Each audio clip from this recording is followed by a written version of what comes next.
Hello, everybody, and welcome to Friday Night Frenzy. My name is Falco Flyer, and I am joined here today by Melissa. Melissa, how are you doing? Hi, I'm doing well. How about you? I am doing wonderful, and today is week 4 of our 7-week journey of Friday Night Frenzy. And if you guys don't know what Friday Night Frenzy is, it is a league where 8 teams are going to face off one against one in a 3-game set. We have about 4 matches today. We're almost halfway through the season, and it's going to be a good one. Yeah, we have some pretty exciting matchups coming your way. So let's go ahead and take a look at the current standings right now. We see SynRG and Symphony are both sitting at the top at 3-0. InkSync right underneath at 2-1. Rising Hope, past a PB please, we don't give a duck, and Something Absolutely Ridiculous are sitting at 1-2, and looking for their first win today is the Anglers. Melissa, you mentioned that you've been doing a lot of commentating in the Splatoon community for a while, right? Yes, I think my 3-year anniversary was January. 3-year anniversary, that is awesome. Yeah. So yeah, I'm really excited to have you here with me today. And let's take a look at our first matchup that we have going on. If it will load, there we go. We have Rising Hope versus InkSync. And Rising Hope is now sitting at 1-2. InkSync, they lost in week 1, but they're on a 2-game winning streak, sitting at 2-1. It should be a fantastic game today. And let's actually look and see what the rest of our games are going to look like. So after that, we have We Don't Give a Duck versus SynRG at 9:40 p.m. Then at 10:05, we have the Anglers versus SAR. And capping off the night, we have Symphony versus Pass to BP Please. And looking at our maps and modes tonight, we have Kelp with Splat Zones, Snapper Canal with Rainmaker, and Blackbelly Skatepark with Clam Blitz. So Melissa, out of these stages that we see, which ones are you looking forward to the most, do you think? I love Snapper Canal. It's one of my favorite maps in the entire game. I think Rainmaker is touch and go, but can always be really fun. And I also really love Blackbelly Skatepark. So the two of those, I can't wait to see. Kelp Dome!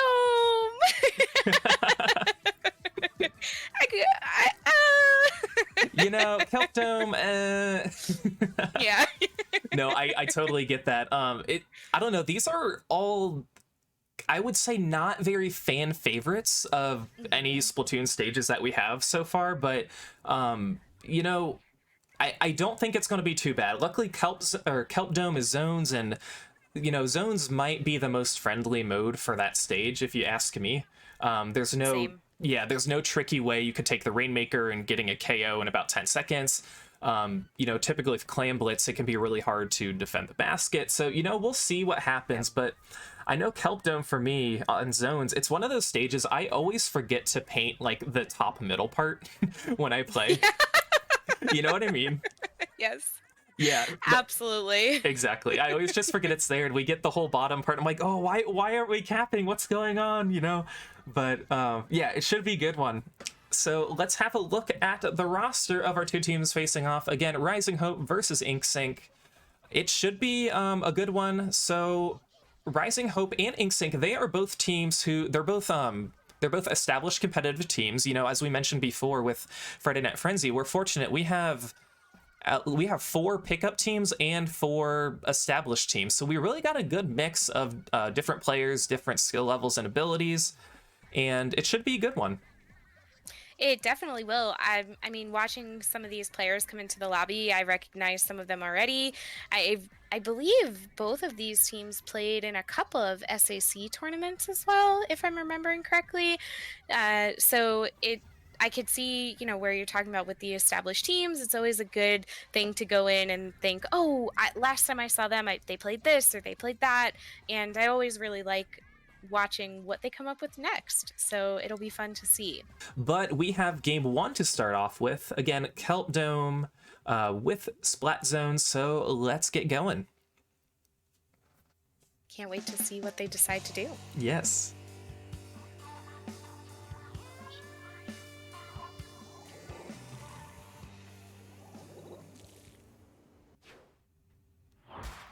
And it looks like we do see a Splattershot Jr., a wonderful choice for Splat Zones. We do see the T-Tech again by InkSync, along with a Carbon Roller, a CDS, and a Firefin Charger. Firefin has been a fun weapon that I feel like I've seen a lot recently. Right now, both players trying to capture the zone while getting some kills.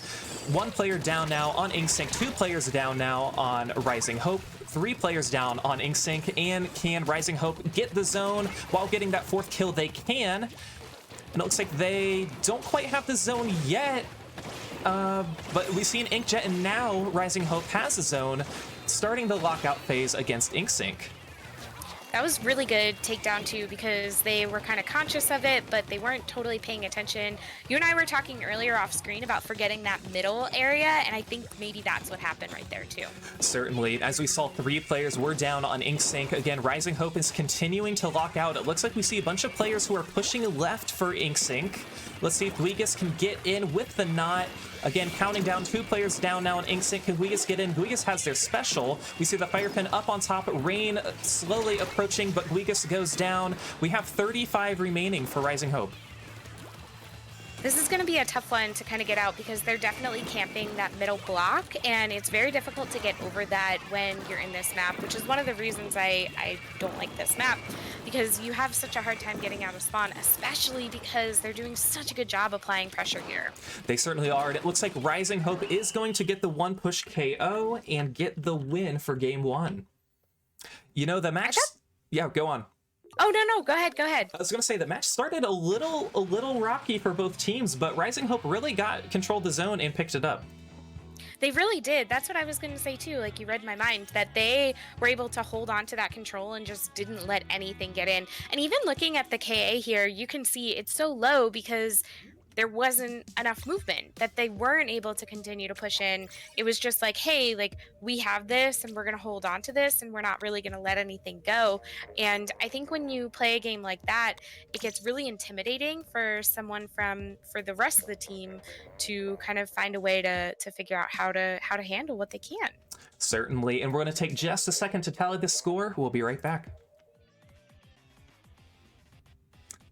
And again, Rising Hope getting the win for game 1. A very impressive 1-push KO.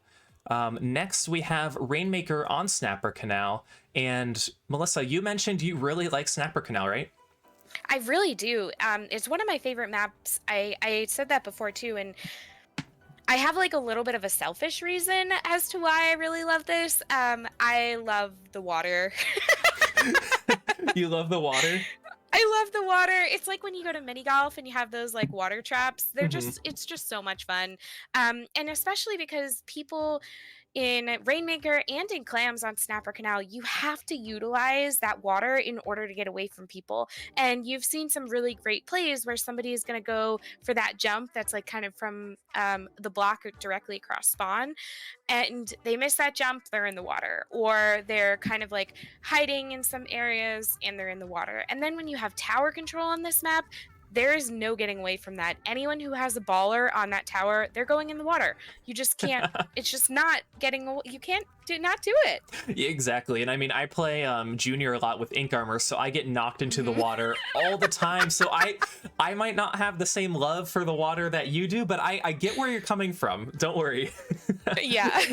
But right now we are getting started with game 2. We'll see if Rising Hope can get a win off of, or we'll see if InkSync can get a win off of Rising Hope. And let's see what happens. We definitely will. I'm looking forward to seeing if they decided to switch anything, but doesn't look like there's a big switch that happened. Yeah, not a big switch. We do see the Sploosh 7. This is by far the most popular Sploosh, but it looks like Rising Hope's team stayed pretty consistent. InkSync is the one who kind of switched it up a little bit. Yeah, Satan now switching from, I believe they were on the Junior before, going to the Sploosh. 3-on-3 at mid right now. And 2 players down on InkSync, 2 players down on both teams. Again, nobody has a Rainmaker quite yet. It's really important to kind of get some map control before pushing the Rainmaker, because when you have the Rainmaker, you are the biggest target on the stage. But right now, it looks like Rising Hope has a Rainmaker. We'll see if they can push it. They are pushing it to the left side. Can they get out of that, out of that the poison? I could not think of the name. Yeah. Okay, words. No, actually, I'm like losing what it's actually called too. But that is one of probably my favorite subs, especially for Rainmaker, because Toxic Mist. Toxic Mist. You had poison right there. Poison. But like, it's just so hard to get past it. And we saw, oh, there's someone in the water. And we see Rising Hope getting all the way to 30. Right now, Inksync is going to pick up the Rainmaker. We see a few specials ready on Rising Hope, as we see Inksync trying to push back to mid, getting some more map control. Unfortunately, they go down. Right now, Rising Hope still has map control, and a nice smack by Satan. I love a good Ultra Stamp kill. That's very nice. Right now, 3-on-3. Ooh, another good kill by Satan. And the hammer chuck, you always love to see it. We'll see if they pop that Rainmaker or if it resets. I think it's kind of difficult at this point for them to push in. That, I don't know, that Stingray came out a little early for me. Oh, that double though, really double. Nice job there. Yeah, and right now 3 players are down on Rising Hope. Inksync is going to push the Rainmaker. It looks like Jimmy has it. Jimmy is going to push left. Guigas is going to Inkjet from the side. Jimmy being targeted by the Ray and 2 players, but it looks like 5-7 is going to get the kill. Oh, Schmeed gets the kill. Or they traded, and then Schmeed is going to pop the Rainmaker barrier potentially. And we'll see how Rising Hope handles this. Inksync doing a good job getting it to 48, but unfortunately not quite close enough for the 30. Yeah, I think that they need to be really cautious about how they want to push this, because now that it's reset, they have to kind of start over to be able to get closer to get the lead here. And there's some really good map control going on the side of Rising Hope that Inksync has to do a lot more and get a lot more ink on the ground. They certainly do, and right now 2 players are down on Rising Hope. We're just about under halfway through the match. Looks like Guigas goes down to Sakura. And right now we've just really seen 1 carry by both teams, and it's just kind of been a stalemate in a battle for mid. Sakura gonna get a nice pick on K, 3-on-3 right now. And we'll see if Rising Hope tries to push it. They're going to have to do something soon if they want to be able to go for this lead. I think this really nice pick there, too, by that Stingray and being able to pop the Rainmaker at the same time does allow them to start this push. I'm not quite sure how far they're going to be able to get with that other Stingray coming out from the other side. Yeah, and right now Jimmy pushing left with the help of an Inkjet. Unfortunately, the Inkjet goes down. 3 players down now on Inksync. And we'll see what they can do in this last 1 minute and 30 seconds. Right now, Inksync has some control of the map, but unfortunately not the control that they need to take the lead quite yet. Looks like Satan's going to pick it up. Can Satan go up the wall? Looks like Satan's going to go up the wall. Can Satan take the lead? Satan takes the lead. Are they going to go for KO? 3 players down. Satan dunks it in for the win, giving Inksync their first win of the set. I don't even know where Jimmy kind of came from there. All of a sudden, or Kay, I guess, was off to that left side. I'm watching the little bit delay on the stream here. I have no idea where they came from. We saw a bunch of the jumps coming in, but to be able to get there that quickly and then paint for your team, amazing call-outs and really great teamwork that we could tell from that. Absolutely. We're going to tally the score and be right back. And a great win there by Inksync, tying it up 1-1. And Rainmaker is one of those modes that, like, it can change in just a matter of seconds. It really can. It's chaos before clams. Yeah, exactly. Because as we saw, like you could take the lead obviously at any time in the match, but especially it can pop out of nowhere. I feel like for Rainmaker. It really can. I've seen some Rainmaker matches end within the first 15 seconds, and I've seen some go like all the way to time where the Rainmaker literally explodes in the Rainmaker holder, and the team in the lead that's obviously not trying to push for the win there win. So it's kind of crazy if you get some really good defense going. I know that offense and the hold forward is the way people want to play, but you have to be so careful about it, especially with Rainmaker. If something is going to be blocked off and you're looking at no way to get to that podium, you need to find another way around. Certainly, because Rainmaker is really the only mode that you can control the pace of the objective. I guess you could argue in Clams you can too, but with the tower, you have to sit on the tower. With the zone, you have to wait for the zone to count down. But a team wipe on Rainmaker, and we saw a near team wipe, but it can just be so dangerous. And exactly what InkSync did, they got to the KO just because of the 3 players they splatted back to back to back. Yeah, really. They did a really good job kind of cleaning that up. And that coordinated team push, when that comes in, it's just something that wipes through the entire map. And that's what you want to achieve each time that you're going for those pushes. And, if you have all those specials. But in that case, they didn't even have the specials ready. So it was just communication that was really, really strong and turning some of those 1v1s into 2v2s. Certainly, and we are now getting ready for Game 3. Blackbelly, Skatepark with Clam Blitz, and let's see how these teams do. Another reason I really like Blackbelly Clams is because a lot of people tend to push down that half pipe for both, for Rainmaker and for tower control. You have no choice there. But with Clams, there's so many other ways you can go about this map.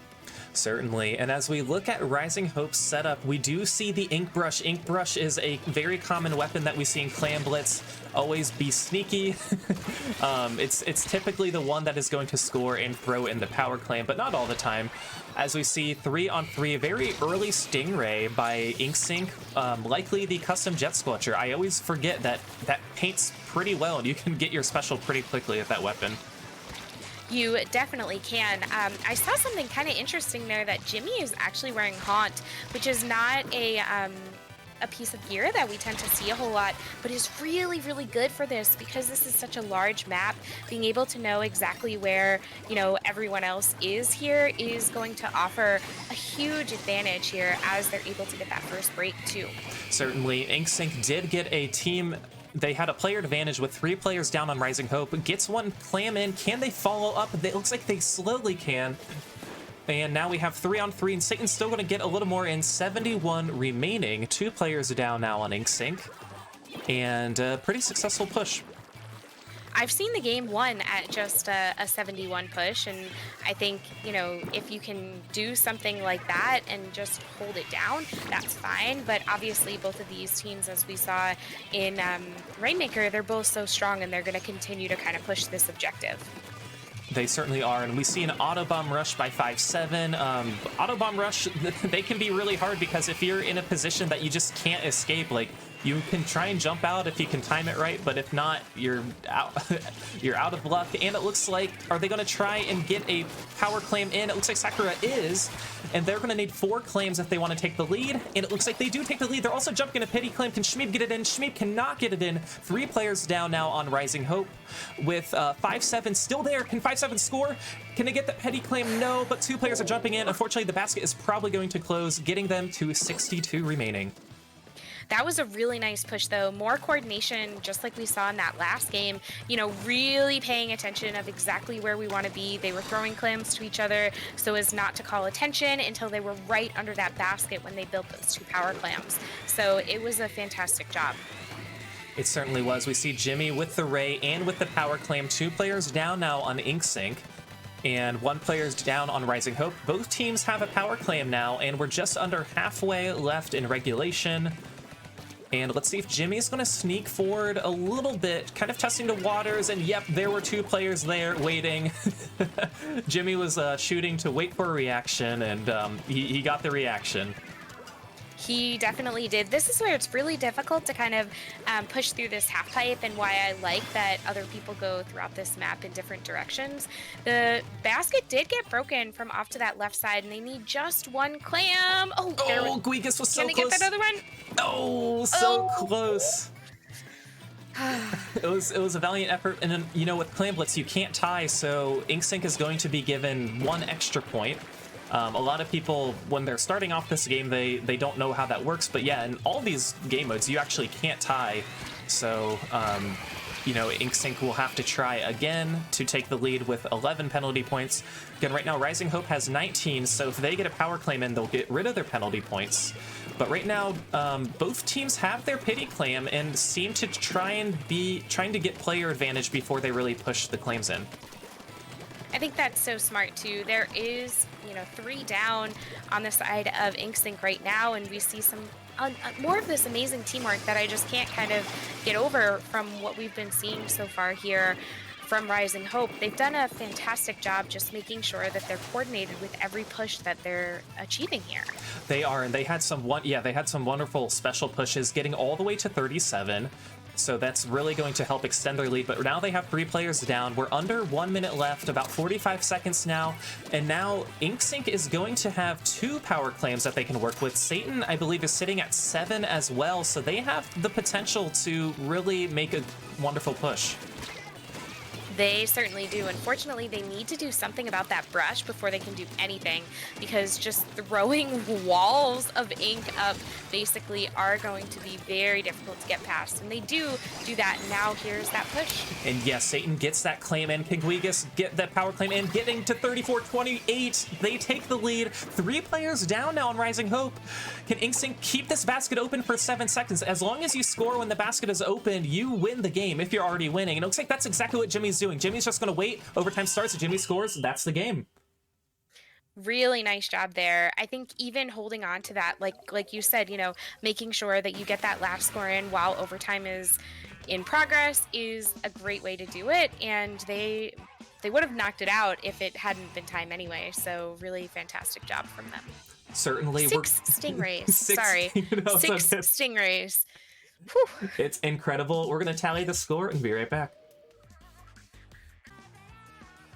And Melissa, that was a wonderful, wonderful set that we saw there with InkSync getting the win, defeating Rising Hope. And I love watching Clam Blitz. It's always super, super exciting.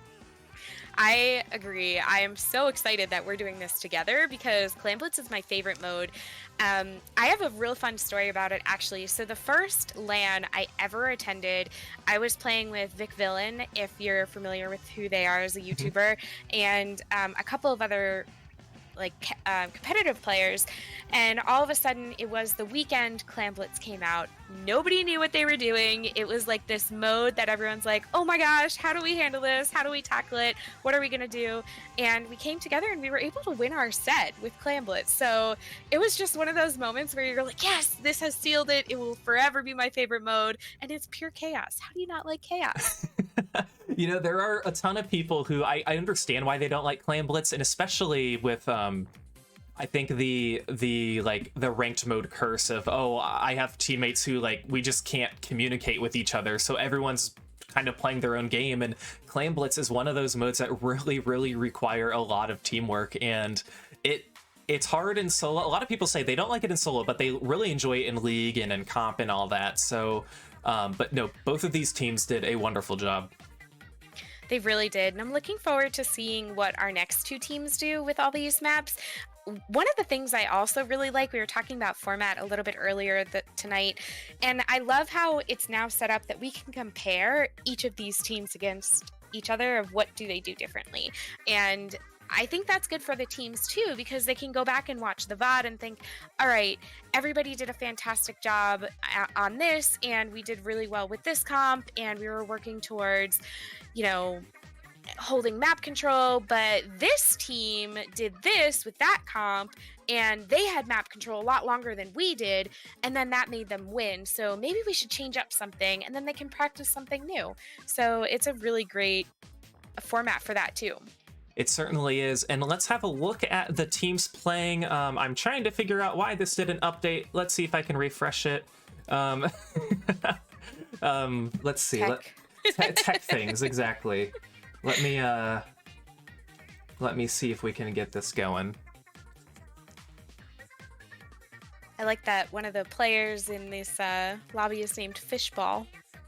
Fishball, there we go, yes. And as we see, here's the roster for We Don't Give a Duck versus SynRG. Again, SynRG's 3-0. They've actually won every single game that they've played so far. Not even every set, every single game. So wow. They're doing a fantastic job. We Don't Give a Duck wins the fan favorite for their logo. That was actually handpicked by me, so you're welcome, team. I love it. So, yes, and Blue is reminding me that I do need to add her back to the roster, and I certainly will after after this set. But yeah, this should be a good set. And yeah. We'll see how these teams do, and it looks like they are almost ready. And you were talking about also like how big the map is and then the grates. If you factor in kind of the square footage, if you will, of the grates, the map almost doubles in size too. Yeah, and that's really incredible. We are getting ready for game one. We Don't Give a Duck versus SynRG. Kelp Dome with Splat Zones. I knew we'd see a Splatling. I knew it. And yes, we do see the the custom Hydra, by far the more popular choice as far as Hydras go. Right now, 2 players go down early on We Don't Give a Duck, 3 players down just to try Slosher as SynRG takes the early cap, and now they will start the lockout phase. Whew. Yeah, some of these picks, oh my gosh. happened very, very quickly. Yeah, right now, Nick doing a good job just trying to make sure nobody's getting to the zone, standing on the grates. Again, Hydra run speed, a very, very popular combo. Can Nick get that pick at the end? Not quite. We are going to see a Ink Storm come into the zone. Is it enough to cap? Probably not. Right now, we have 3-on-3. We'll see if SynRG can recap the zone, avoid some penalty points, and it looks like they are still trying, but we do see a Booyah Bomb coming from We Don't Give a Duck, and it's not going to be the cap. It is 35 penalty points for SynRG. That was really good. They absolutely needed that. Even if We Don't Give a Duck can't hold on to this for very long, putting that penalty onto SynRG is huge. They need to really, really try to keep it up. And then that double, oh my gosh. Double kill by Michael. Wonderful, wonderful dynamo play there. But now 3 players down on SynRG. Can We Don't Give a Duck pick up the zone and maintain as they are trying to get the Hydra? The Hydra's going to back out just a little bit. Nick gets Fishball. As right now, SynRG has the zone and is dwindling down their penalty points. And we saw right there too, the Hydra versus that Dynamo, 2 like seriously heavy hitting weapons, if you will, some of the also slowest weapons in the entire game, kind of going up against each other. But if you can just, this is why this range works on this map, because if you can just camp out and hold your ground for as long as possible, no one's getting close. Exactly, and these players are doing a wonderful job with their positioning. You know, the Hydra we've been watching, Nick, has just kind of been staying at mid while a lot of the other players have been watching for the flanks, and it's really been working out. Right now, SynRG has less than 20 remaining. Can they get the win? 2 players down on We Don't Give a Duck. Let's see what Fishball tries to do here. They are armored, but unfortunately can't sneak in, and it's not going to be enough. SynRG is going to take game 1. They certainly are. And I think they did like a really great job, even getting when they had that penalty on them, you know, they were able to turn it around, and it took a few minutes or, you know, a few seconds, I guess, of the game to kind of change that again. But the Hydra wins out. Certainly. We'll move on to game 2. But before that, we're going to be right back and tally the score. And yes, SynRG getting the first win. It wasn't the one push KO that we saw in the first set. We Don't Give a Duck did a good job coming back. And again, Rainmaker, it's the coin flip mode. That's how I think of it most of the time. I like that as like an analogy, actually. I think I'm going to steal that from you because it really is. It's one of those things where it's like, yeah, this is totally in the hands of Team A. Team B does one thing and it's flipped that quickly. So I love that analogy. Yeah, and it's Rainmaker, that was, I believe, the first mode I ever got to X rank, but it, you know, ironically went from being one of my favorite modes to least favorite very quickly. I tend to struggle with it. I'm really bad at carrying the Rainmaker. Melissa, do you enjoy carrying the Rainmaker? I push forward when carrying the Rainmaker. Mm-hmm. So maybe I enjoy it, maybe my teammates a little less so. It's you know, it's a love-hate relationship too, so I totally understand what you mean about it. Certainly. I'm pretty good at riding the tower. However, Rainmaker, you know. Yeah. For me, it's like, just let me collect those clams. That's all I'm good at. We're gonna get started with game 2 against Snapper Canal. Rainmaker let's see if We Don't Give a Duck can get their win against SynRG. And we do see the E leader now from SynRG. And we see, again, more Dually Squelchers. But again, that custom Hydra is still here, but it's on the other team now. It's not on SynRG's team. It's on We Don't Give a Duck's team. Yeah, I think that's really interesting too. Like, are they kind of like, hey, we saw you play Hydra last time and we're better at it or something? That's always kind of that little taunt that I think of when I see this type of thing happen. Yeah, and right now 2 players are down on We Don't Give a Duck. They did grab the Rainmaker a little early, just getting 1 point, so it's not going to do a whole lot. Ooh, and Blue avoid. Oh, now goes for a swim. I was going to say avoids the Rainmaker pop, but right now 2 players down on We Don't Give a Duck. And it looks like SynRG does have a pretty good map control as they are going to try and go left a little bit. Looks like the E-Litter was helping them paint. And now Respect is going to go up the left side. And again, this seems to be more popular. Typically, I don't see this all that often in Ranked, but it's working out for these teams. I think it's really smart too, like using Nick on this E-Leader to kind of push some of this and get that paint down. Such a good plan there, because even though not going to be able to do a whole lot really close up, that E-Leader is going to paint for miles. Certainly, yeah, the E-Leader does paint well. I mean, it does take a while to charge, but at the same time, we've seen it for a few weeks straight here in Friday Night Frenzy. And yeah, SynRG pushed it to 11, and right now, the Rainmaker is back at mid. We'll see if We Don't Give a Duck can get some more map control. Ooh, and a nice kill by Fishball. SynRG picks up the Rainmaker again and are going to try and go left once again, but Fishball sneaking up. Can Fishball get the Rainmaker? Ooh, not quite. Ooh, remember you were talking about that armor earlier? Definitely saved them there from that Rainmaker hit, but not quite able to get out of the way for that second one, especially when they had no ink left to be able to kind of paint a little bit and swim away. Certainly. Now 2 players down on SynRG. Cake just trying to keep it alive and spotting some players.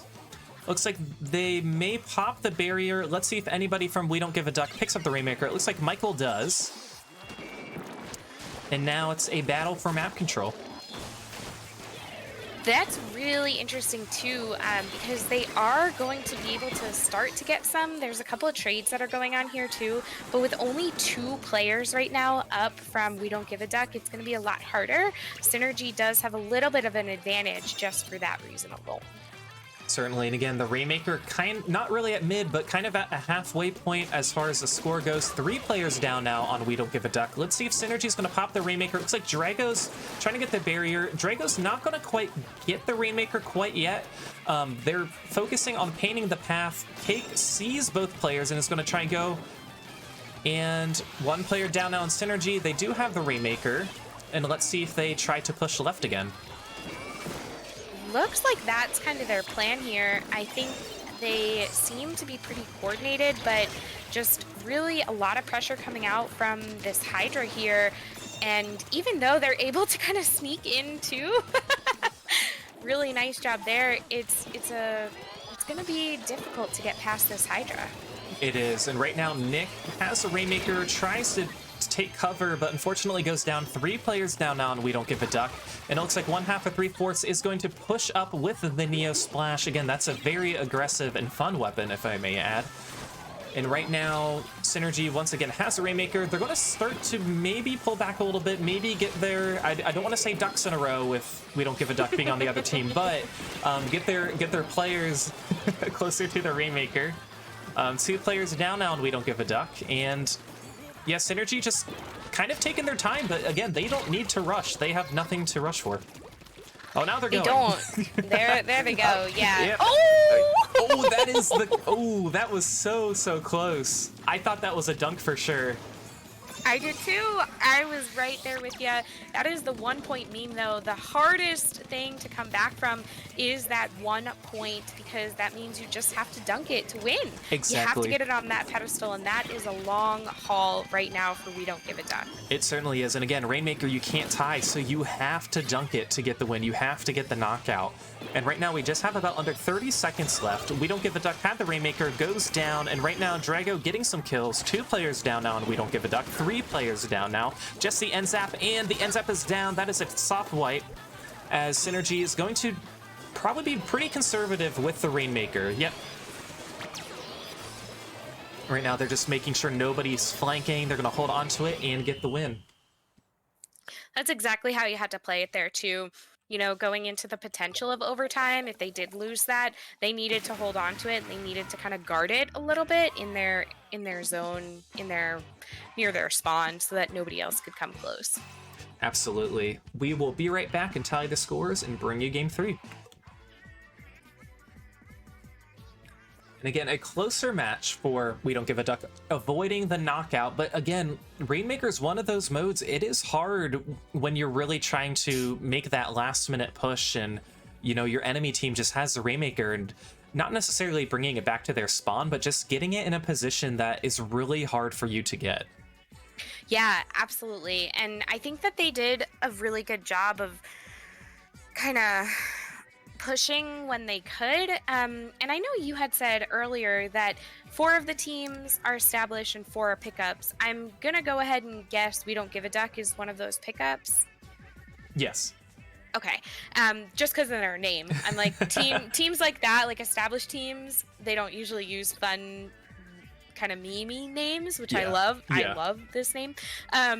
So I think that they play really well for a pickup, and obviously they've had a lot of time to practice together, but you can tell that their communication is getting there, that their synergy is there, and they're trying really hard to make sure that they are in the places that they need to be. So I would be curious to see also how they continue this season in Friday Night Frenzy, but what they go on to do. Yeah, exactly. And they're all wonderful players, and like they're good friends and just overall amazing people. Right now, we are starting Game 3, Clam Blitz on Blackbelly Skatepark. We do see the Junior by Cake. We see one brush from We Don't Give a Duck, and we see a double knot, one on each team. Not as surprised. I think this brush is going to be really scary to kind of go up against here. You have to be so careful, because these brushes can move throughout the map so much faster than pretty much any other weapon. And a lot of these players are also running, oh my gosh, the special where they can't tell where you're jumping, which is really smart too. Yeah. Thank you. I was going to call it secret jump. I'm like, that's not what it's called. But that's a fun name too.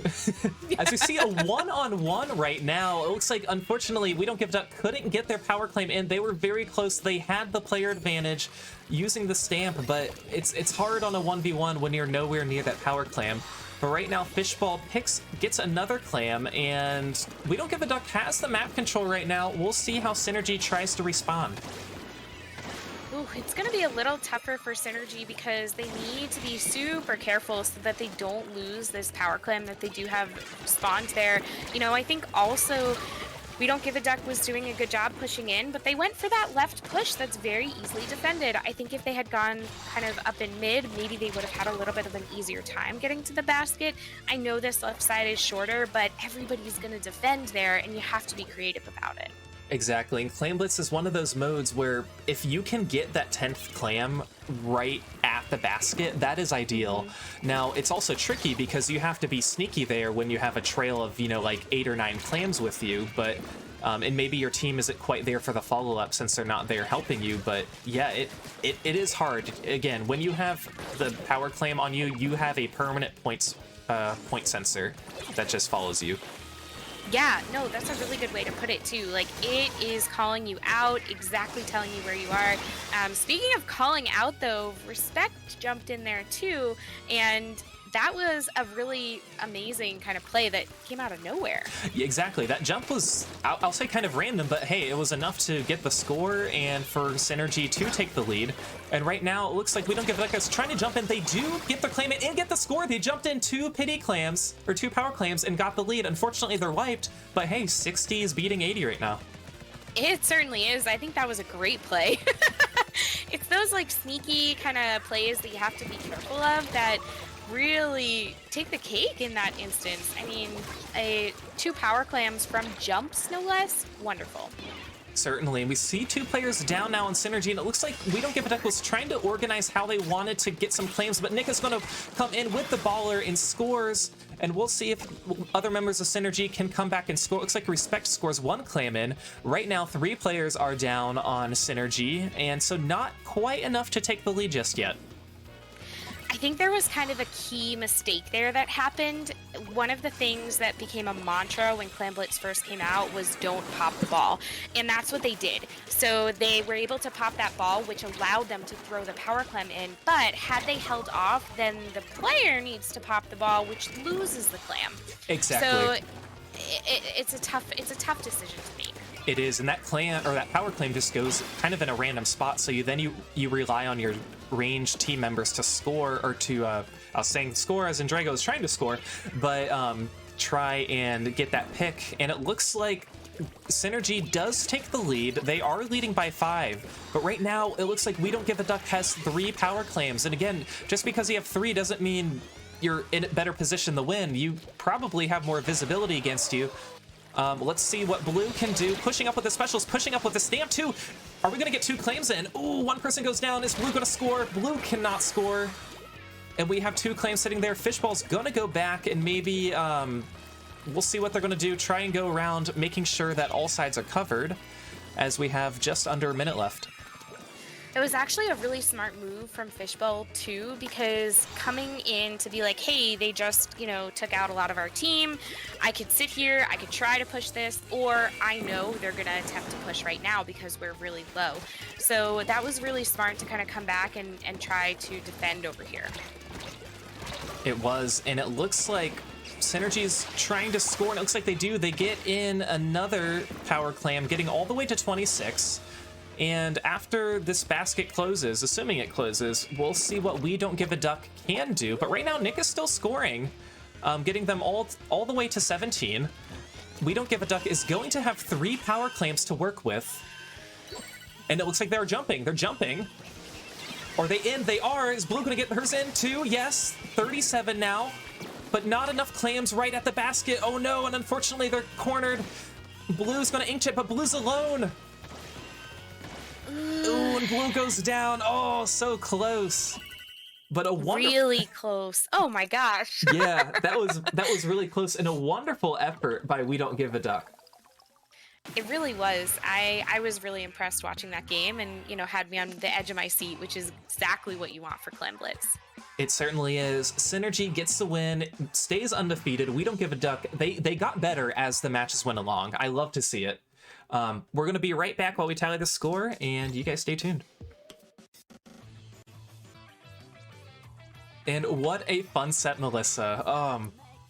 We Don't Give a Duck, super fun players. They're all really sweet players, and SynRG still undefeated. They are essentially 12-0 as far as games go. It's pretty impressive. That's amazing. I mean, wow. I am super impressed because even in normal tournaments, it's very, very rare when teams can go kind of 12-0 in that many games. So really great job. Yeah, certainly. And our next match is going to be the Anglers versus SAR. The Anglers are still looking for their first win. They've won games, but they're still looking for their first set win. And let's take a look at the roster for these teams. Now, what I think is awesome is both of these teams are pickup teams, and they are pickup teams that I kind of was hinting to them about Friday Night Frenzy, like, hey, I want to start a weekly series that I do with teams that go head to head every week, and all members of these teams are players who are present in my stream, and we're like, yeah, like, we want to make a pickup team together. I would love to play. So it's just really cool because these teams I feel like have also scrimmed against each other quite a few times, and I know that they did this week. I didn't ask how that went. I didn't want to have any potential spoilers for this this set, but I'm really looking forward to it. I am too, and looking at some of these names, there are a couple people who I'm like, is that player that I know? And I think the story behind it is so cute. I absolutely love it when you see people come together as friends and everybody is just having a good time, playing together, growing together too. A great way to grow and get better at the game is to consistently play with the same people, because you'll be able to work on some of the strategies. You can see how other people are doing it. Maybe you'll pick up a weapon that you never thought that you'd want to try, but the rest of your team is like, hey, you should try this. You'd be really good at it. All of a sudden, that's your new favorite. We could have something here. Exactly. It should be exciting, and we're getting ready for game one. Again, Kelp Dome on, or I always say Kelp Dome on Splat Zones. Splat Zones on Kelp Dome. You know, tomato, tomato, whatever. Oh, yeah.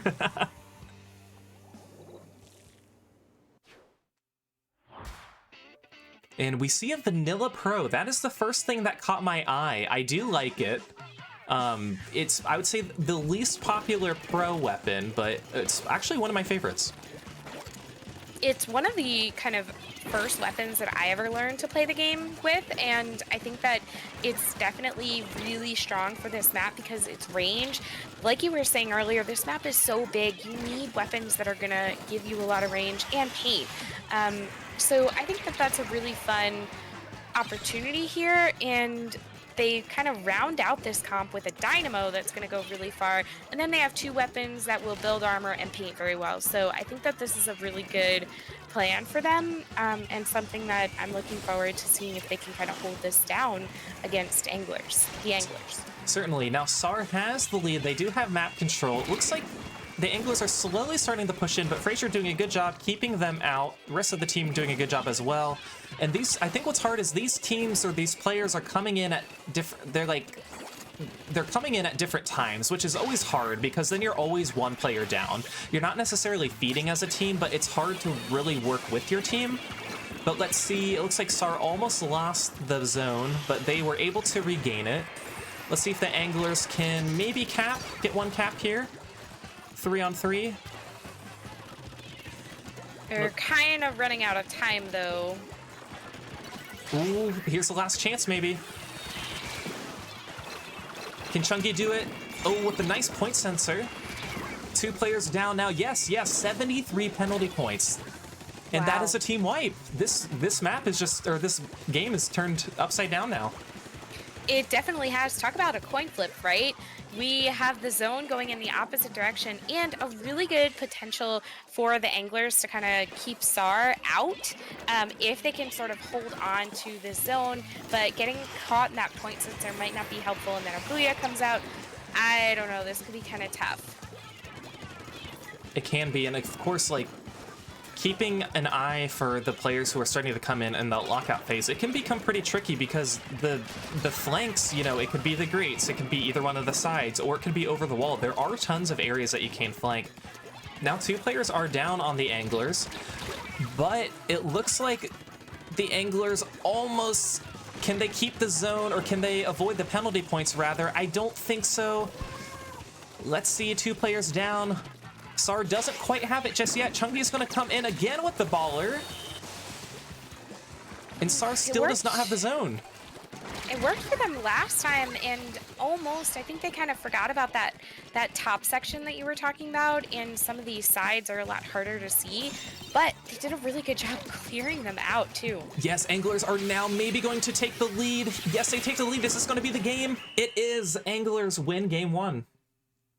Really nice job coming back with that. Is it a sweep if it's just one game? You know. Yeah, you know, they reversed it, right? They turned it on its head. A reverse sweep game, you know. Yeah, exactly. We're gonna be right back and tell you the score. And a wonderful win by the anglers. And I'll tell you, it's so hard for a team like SAR when you get all the way down to 4 remaining and then get 73 penalty points. It's that 73 it always takes much longer than you expect it to. It's so daunting too. I mean, we know math-wise, I believe that it's like half a second per point or like 2 points per second that it kind of ticks down, but it takes so long when you're looking at it and you're like, oh my gosh, this is all I need in order to kind of cinch this win. We just need to get rid of this penalty. And you're sort of mentally kicking yourself too of like, how did we even let them get this? And what did we do? So it can be really tough.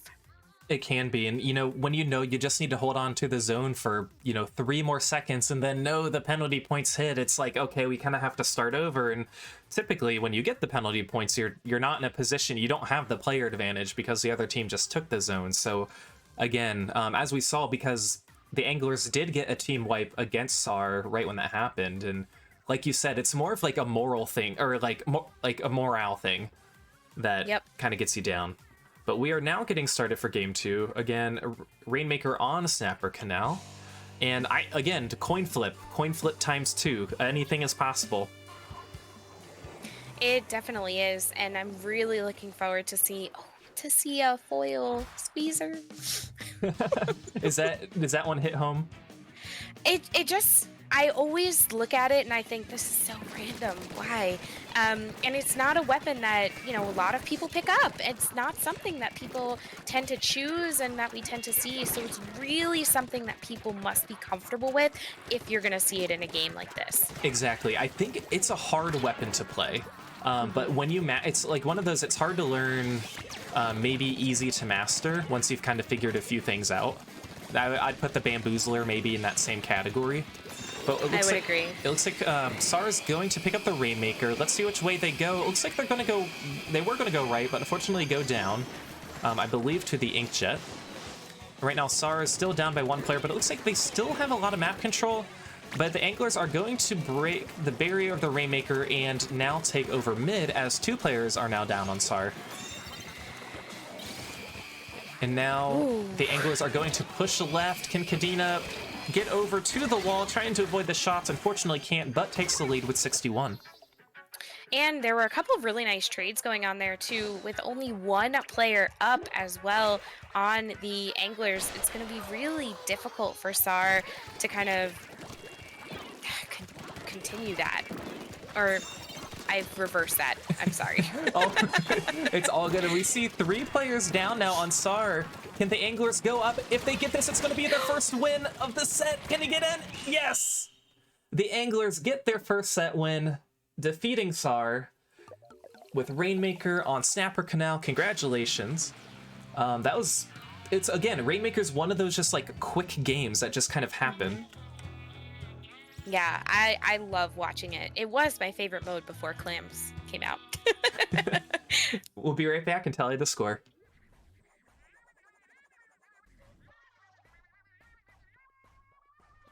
And again, Rainmaker, it's one of those modes, the lead just kind of creeps up on you. We did see the Anglers, they had it, and then I actually don't know how, I believe it was Chunky who had the Rainmaker kind of stayed alive there.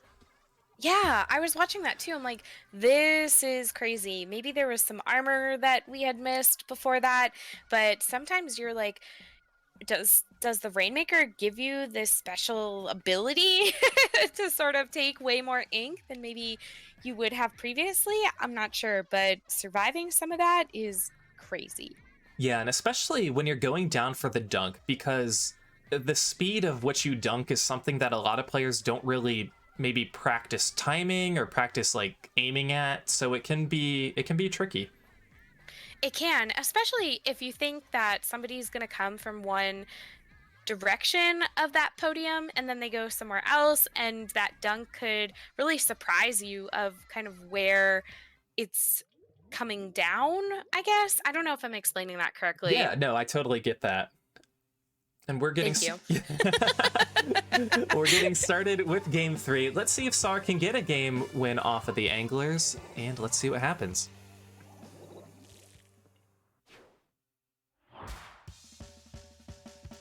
And we do see a Luna Blaster. Maybe Kadena getting their inner Rafa going. I like the choice. It's a hard weapon, but it is a fun one. And we do see the bamboo on the Anglers. Yeah, actually, I think this is a really fun comp they decided to play here. That Luna, as you were talking about, they still have that squeezer, the bamboo, and then the jet, which is a little more kind of traditional of what you would possibly expect. But I don't know. I'm intrigued, I guess. And right now, players are still trying to pick up their clams. It looks like maybe Splatcat was going to get a power clam, but not quite yet. 2 players down on SAR. The Anglers trying to push up to get some map control. Again, they, yeah, no power claims quite yet with a minute in. That also was really risky there, throwing that Toxic Mist. I know that Chungi wasn't really kind of pushing off to that right side to be able to move up just yet, but giving that location away too can be really risky because they were in a good spot to be able to kind of utilize that yellow grate/boardwalk area if they wanted to help push in. Exactly, and we saw a wonderful attempt by the Anglers, and again, like, Flame Blitz is one of those modes. It's like, hey, let's just use our specials right when we're about to score, and it looks like the Anglers do score. 2 players down now. Chungi's going to get a few claims in. Right now, all players are down, and there's still a ton of clams sitting by SAR's basket, so they'll probably pick those up and continue to paint and take control of the map.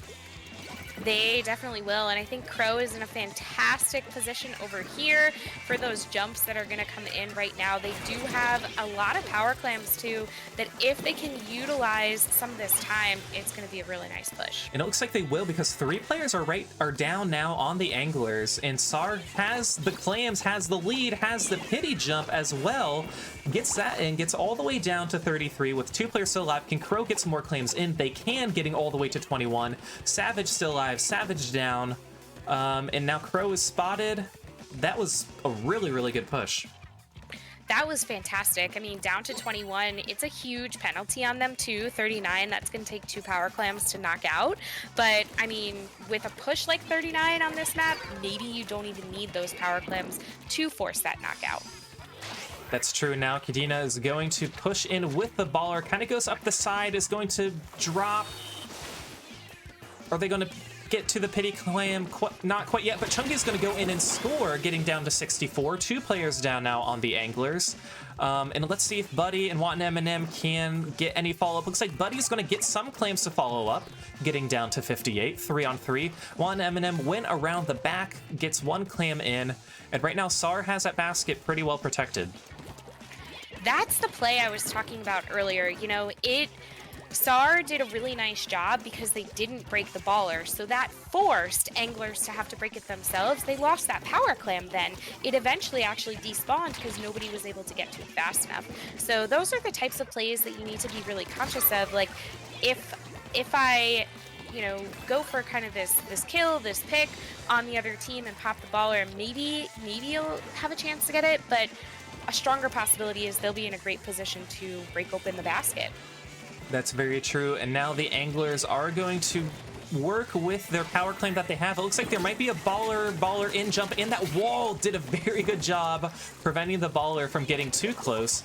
And right now they're going to push with some bubbles. Can Chungi score? Chungi can score, getting down to 49. Do they have any claims to follow up? 2 players down. Buddy has 7, but is not very hidden and gets the trade.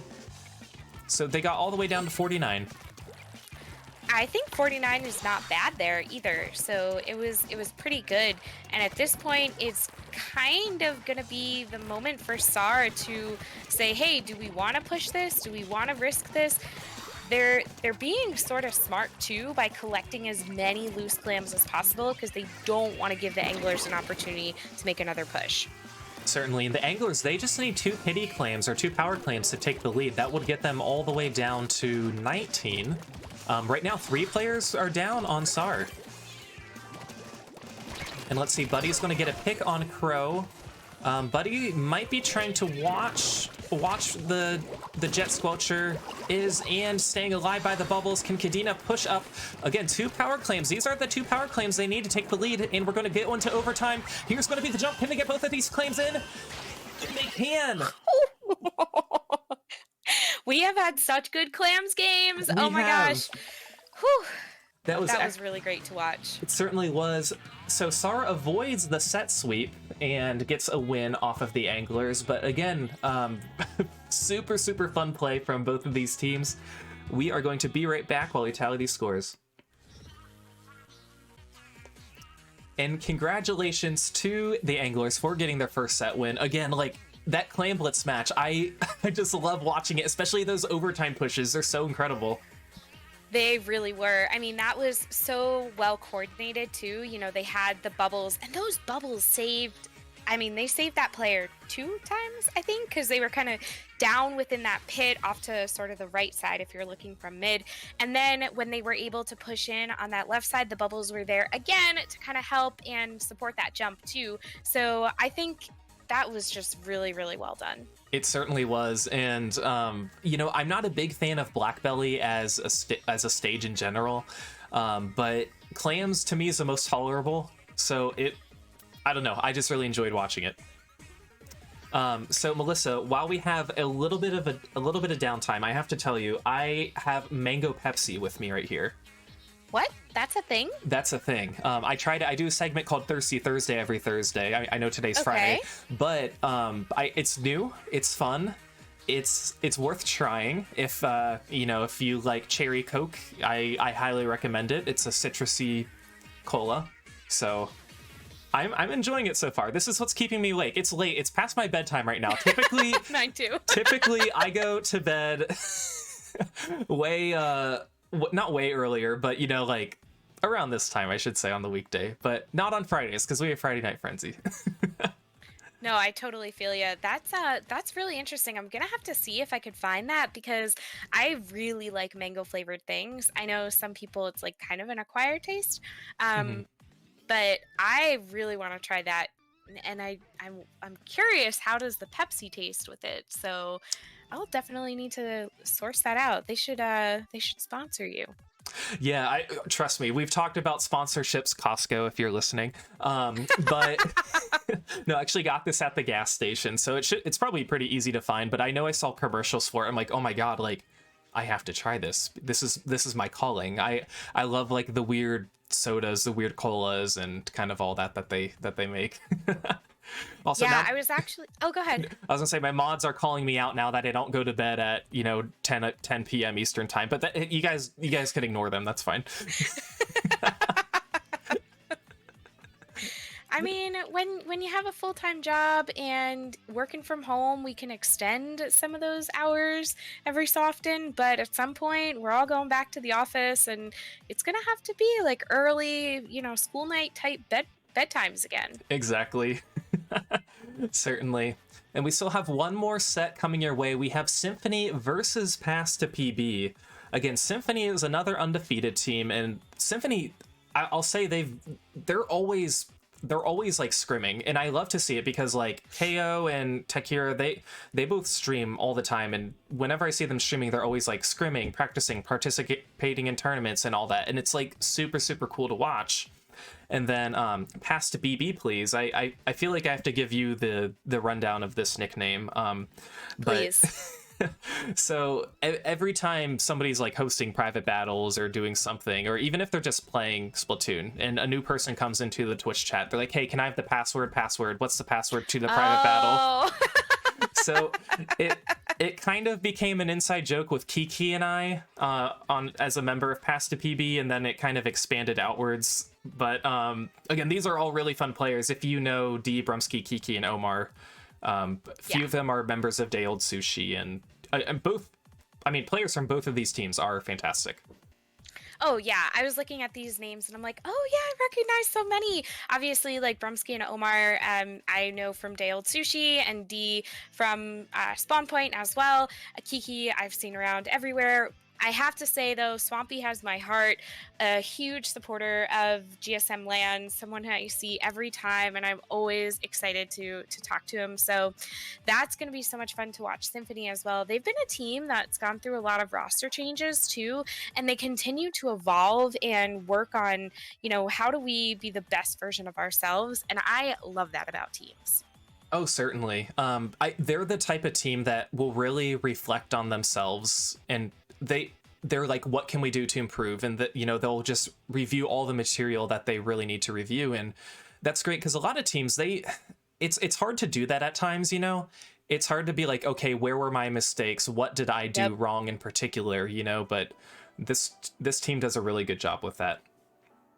Oh, they definitely do. And that's why it's going to be so much fun to watch. But yeah, we're going to get started with game 1, Symphony versus Pasta BB, the last set of the night. Let's see how these teams do. And it looks like, again, we see the CDS. Kiki with some nice this ways going. Brum joining in on the fun. But yeah, we see CDS on both sides right now. And right now, everyone kind of went for a flank. Nobody really went for the zone, which is kind of different than what we had seen in the previous sets. Yeah, I actually really liked that. I also am loving that we have the remix out here too. I think Booyah Bomb is going to be so much fun to watch on this map. It's kind of like a hit or miss situation. We saw it earlier too, and it did a really good job of kind of keeping some of the other players in spawn when available. But if you go for using it to paint the zone, you're going to have a little more of a tough time. Certainly, and as we see, Pasta BB gets all the way down to 63. 2 players down on Symphony, so they probably are in a position to regain the zone. Yeah, 3 players down. KO is alone with the E leader. And let's see if KO is going to throw in some rain. I love Pasta BB. They're having fun with their this way commands. That makes me, I absolutely adore that too. It's so cute and so much fun.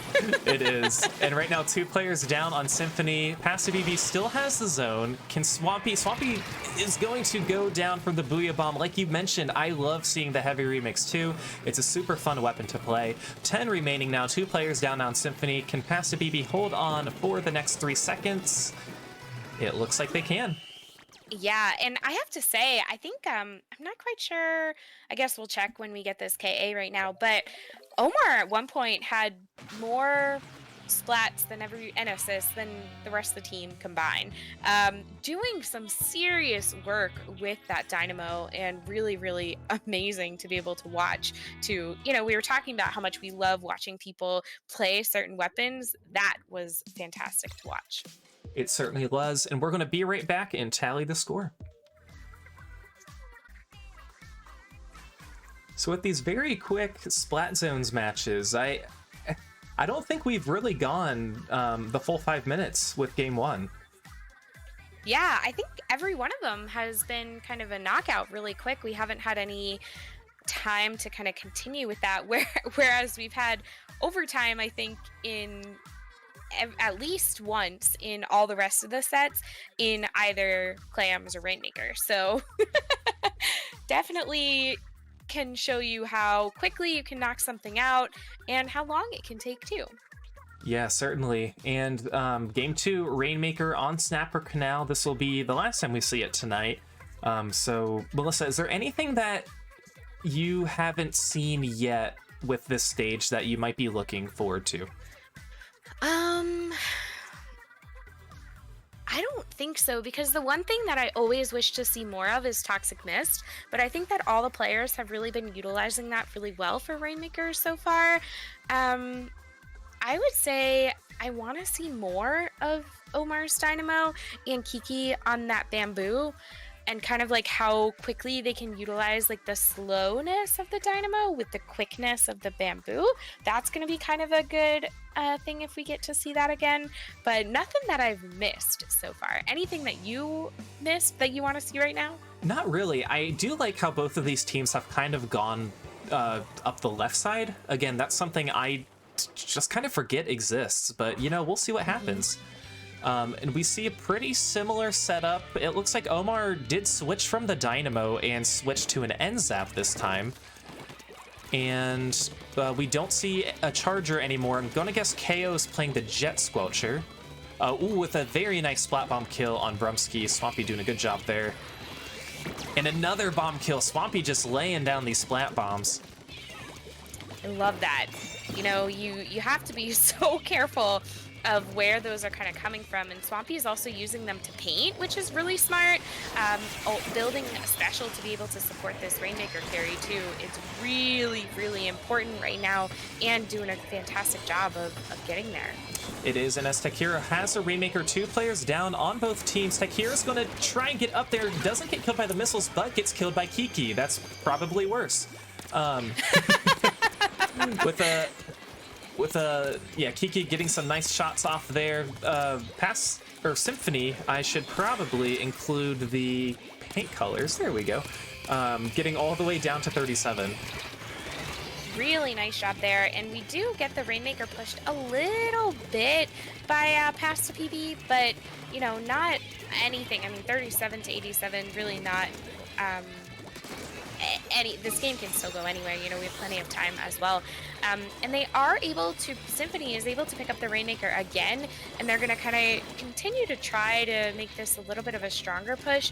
We get this really nice flank coming around too that I love. Yes, Akira doing it, helping to take down Brumsky, and it looks like they're going to try and extend to 37, but can't quite get there yet. 2 players down now on Pass to PB. Takira's doing a good job staying alive, just trying to stay hidden. Maybe we'll push with the rain.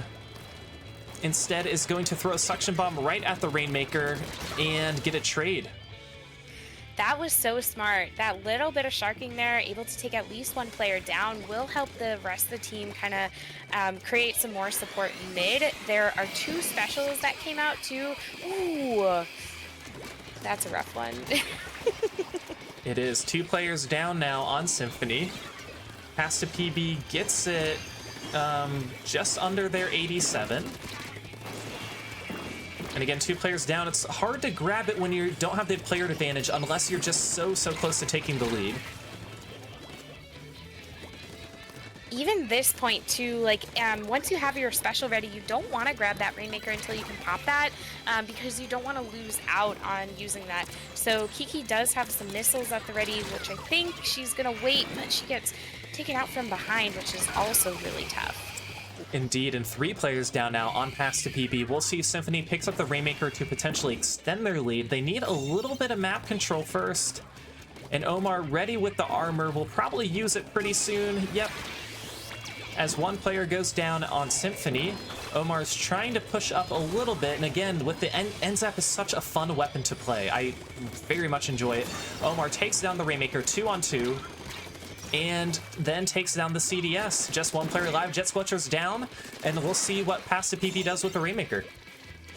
This is going to be their chance, really, here to kind of move it as quickly as they possibly can. They decide to go for a really direct route, too, which is also a little bit easier to defend.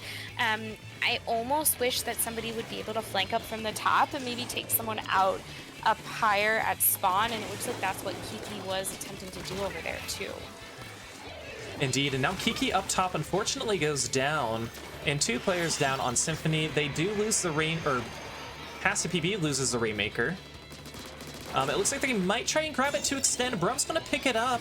Still 2 players down on Symphony. Brum is going to push it, just waiting for support. And again, very, very close to that 37. Can they do it? Ooh, and unfortunately that drop down from Ozzy is what gets them. Getting all the way to 51. Really tough job there. It's you know, it's difficult because you're really not so far. You know, 51 to 37, you don't think, like in terms of math, maybe that's pretty far, but in terms of this type of game, you don't need to go very far for that, and it was just unfortunate to get kind of called out with that flank there. It was, and now we're under 30 seconds left. Symphony has the lead, but right now, Pass to PB doing a wonderful job keeping the Rainmaker up, and Pass to PB takes the lead with 10 seconds left. Symphony's gonna have 1 more push. And let's see what happens. We do see the Stingray. Ozzy has Rain ready. Who's gonna pick up the Rainmaker? Let's see. Takira has the Rainmaker. And it looks like D's flanking. D's there. D gets the pick. Oh, that was so tough. I feel like D came out of nowhere off on that side and just able to kind of come up, and that was a really tough one to defend. It was. Symphony is no longer undefeated. Gets their first set loss. We still have 1 more game. Let's see if Symphony can win a game off of Pass to PB. But right now, we will be right back while we tally the score.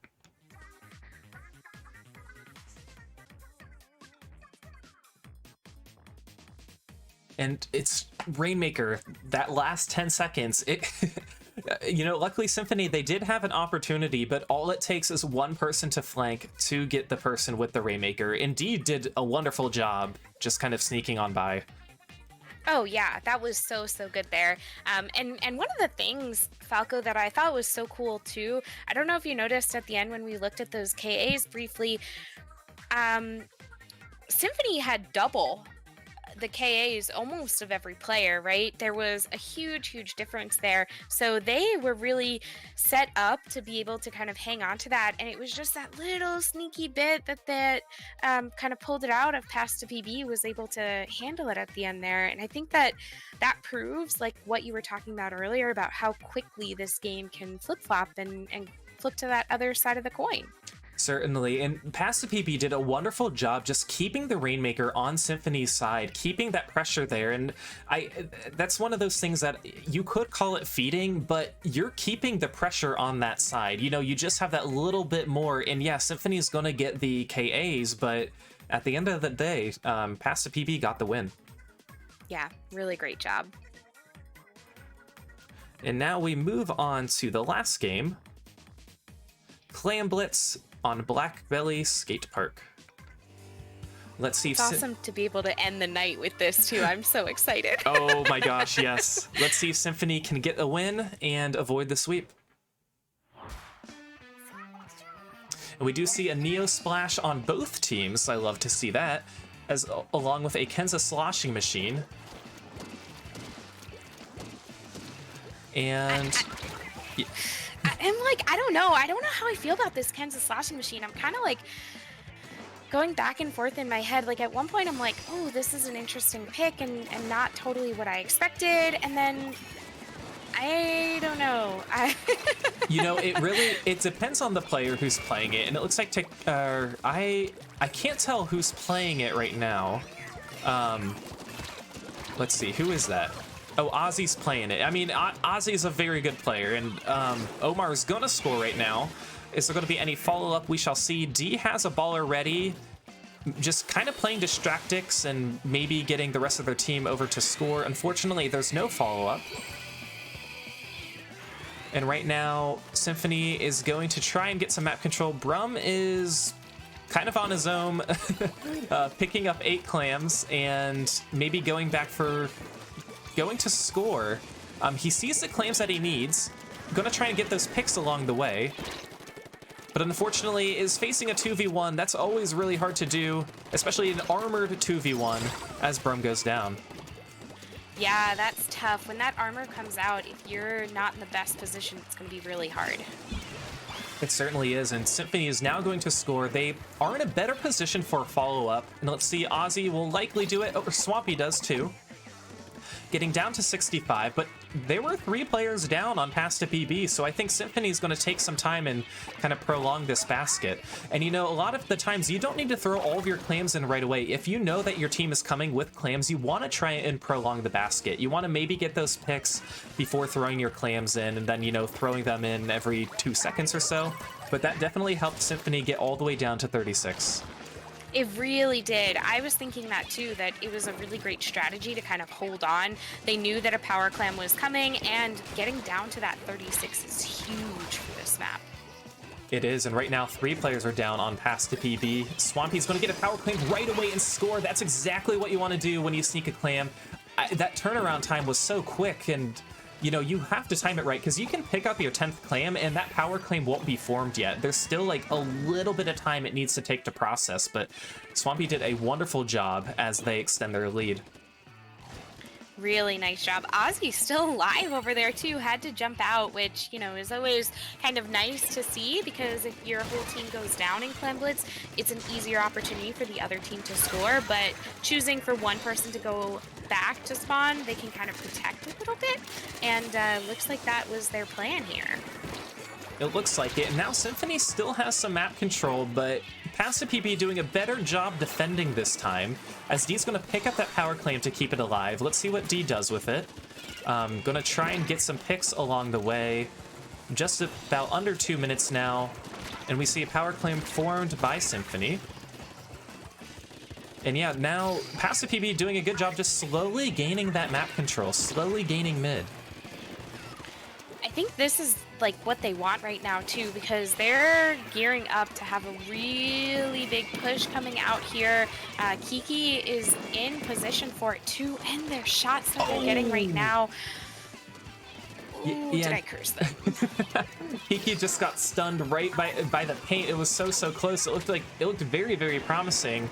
And, you know, Passive PB doing a wonderful job. They are in now. Now the question is, can they follow up? That's going to be a lot harder. I do have to say, though, Ozzy made me eat my words. That was 2 really nice arcing shots with that Kenza slashing machine that wouldn't have been able to happen with any of the other sloshers. So, thank you. As we're about under a minute, it looks like Passive PB has a little bit more map control, but Symphony is the one who has 2 power clams.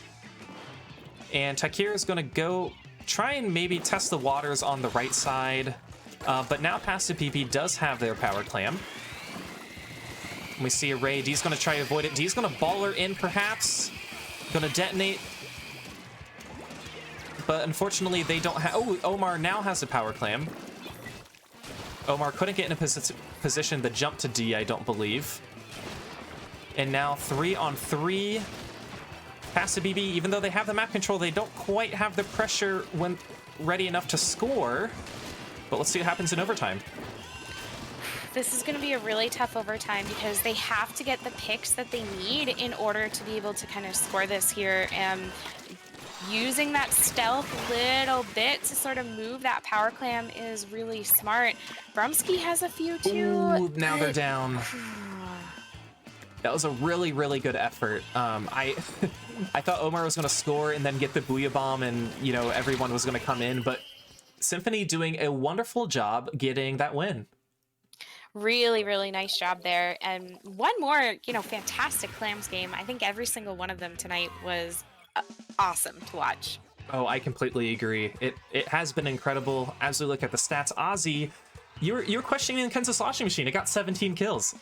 Yeah, that's what I'm saying. Made me eat my words there. I am very, very impressed of being able to watch that. Indeed. We're gonna tally the scores and then we're gonna give you our final standings for today. We'll be right back.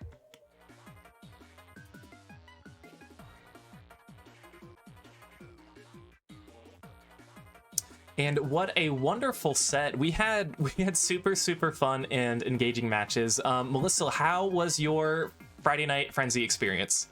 I'm hooked. It was awesome to be able to be here and, you know, to commentate with you tonight, and also just so much fun to be able to watch these teams. Certainly a lot of these players have made a new fan tonight, and I can't wait to see what's going to happen. Like, I want to see your standings too of what we're looking at for potential for our finals. Yeah, exactly. We'll get to that pretty soon. Let's read off these scores here. Again, our first match, we saw InkSync defeat Rising Hope. That set did go to game 3 to decide the match. Then we saw SynRG defeat We Don't Give a Duck. We saw the Anglers get their first set win against SAR, and we saw Symphony take their first set loss against Passive PB. But right now, let's check the current standings. At the very top, we have Symphony, who is undefeated at 4-0. Then we have InkSync and Symphony both at 3-1.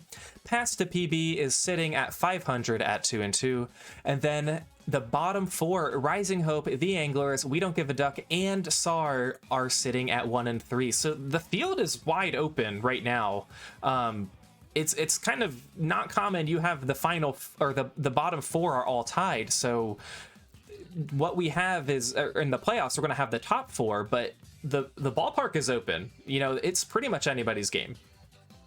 It really is. Looking at those two, I think that there's a good, I mean, there are enough nights left for InkSync or Symphony, or even past to PB, to be able to take over that lead from SynRG. You know, all SynRG needs to do is kind of drop one set, and InkSync or Symphony pick up one, and they are sitting pretty for that first place. Absolutely, and that's going to wrap it up for today's session of Friday Night Frenzy. So we really appreciate it, Melissa. Thank you so much for joining me today. It was a pleasure commentating with you.